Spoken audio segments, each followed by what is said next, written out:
Today's question, how should I go about planning my career? When you think about starting your career, you've really got to ask yourself three questions. Where do I want to get to? Where am I today? And how quickly do I want to get from one to the other? And those are the three questions we're going to talk about.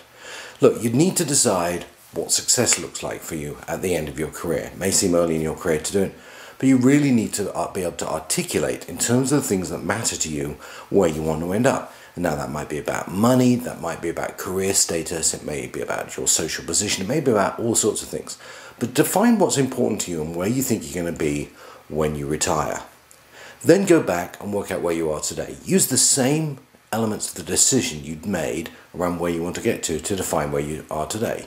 So if it's about money, define your money. If it's around the career position you have, define what position you have. And clearly if it's around social standing or some other element, you've got to be able to articulate not only where you're trying to get to, but where you are today. The third step, of course, is then connecting one to the other. How do you work out how to get from where you are to where you want to be? Now, to some extent, that's going to be about the amount of time you're going to take. So think about dividing up the time between the 2 points. If it's 20 years, it's a set of 4 or 5 year chunks, or it's 5 4-year chunks. Think about how you would separate that time and connect those elements together.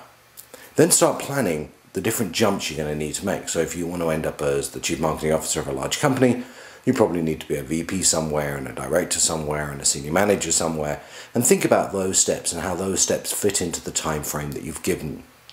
The really hardest thing here is really to be articulate about where you want to end up, because that's really the trick to planning out your career. The bottom line, of course, is if you don't know where you're going, it really doesn't matter what direction you take.